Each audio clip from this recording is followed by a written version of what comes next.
Hello అందరికీ.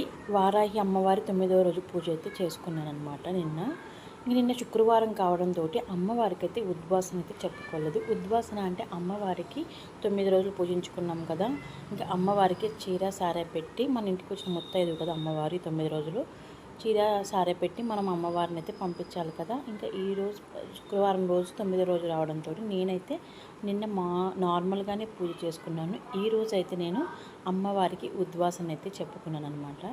So ఉద్వాసన పూజ కూడా ఈరోజు చేసేసుకొని అమ్మవారికి నైవేద్యంగా బెల్లం పానకము, ఇంకా బెల్లం అన్నము, ఇంకా చీర, రవికెల గుడ్డ, గాజులు, పువ్వులు, తాంబూలము పెట్టుకొని అయితే అమ్మవారికి అయితే నేను పూజ అయితే చేసుకున్నాను. లాస్ట్ ఉద్వాసన పూజ అనమాట ఇది. సో ఈ 9 రోజులు నేను అమ్మవారిని చాలా చక్కగా పూజించుకున్నాను కదా. సో రేపటి నుంచి ఏదో తెలియని లోటు అయితే ఉంటుందండి ఖచ్చితంగా. ఎందుకంటే 9 రోజులు అమ్మవారిని ఎంతో ఇష్టంగా పూజించుకుంటాం కదా, రేపటి నుంచి అంత ఇదిగా చేసుకోలేం కాబట్టి ఏదో ఒక లోటు అయితే ఖచ్చితంగా ఉంటుంది.